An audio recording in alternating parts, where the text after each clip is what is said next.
Ya, kalau Prima dan juga pemirsa menonton debat semalam ini, pasti kita lihat ya dalam debat Cawapres semalam ini ketiga Cawapres tampil cukup baik.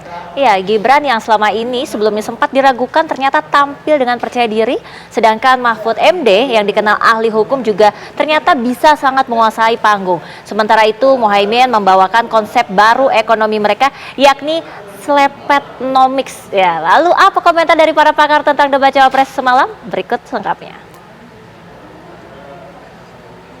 Ini termasuk yang di underestimate, dia menjadi bagian dari underdog.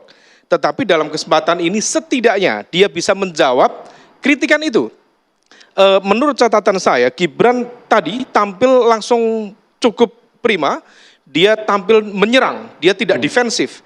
Dan di saat yang sama dia membuat poin-poin yang cukup menarik, terutama di sisi aspek ekonomi digital, kemudian IKN, kemudian di saat yang sama ketika bicara tentang infrastruktur sosial, dia mengalami kekalahan di situ.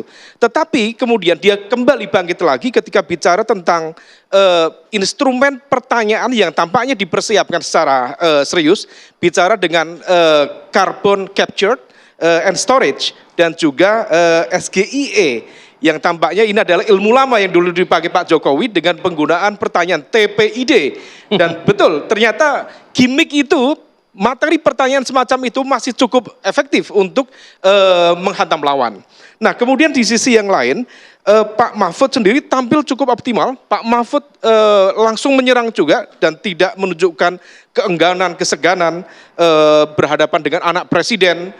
Dan di saat yang sama kemudian Pak Mahfud juga memperkuat, seperti yang kita bayangkan tadi, beliau akan memperkuat dalam konteks penguatan pembangunan ekonomi dari sisi penegakan hukum.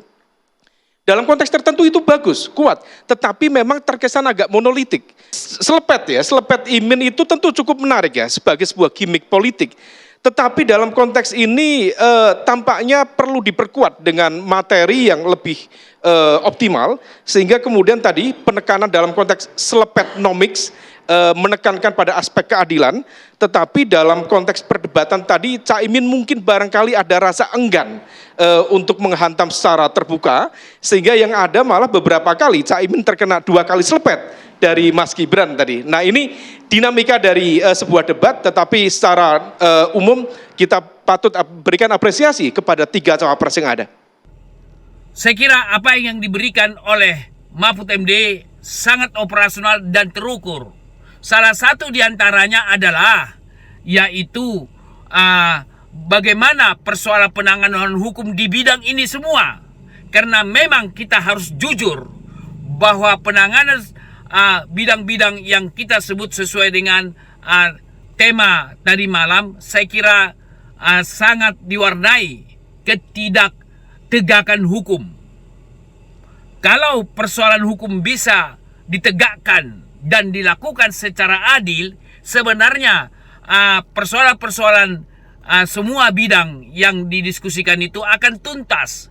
Kemudian kedua, kita melihat Muhaimin Iskandar menawarkan membangun kota 40. Sumber dananya dari mana? Sekelas kota Jakarta. Saya tidak terpikir bagaimana sumber pendanaannya itu. Kenapa misalnya dikritik adalah pembangunan IKN, tetapi di sisi lain membangun ibu kota 40 ibu kota sekelas Jakarta.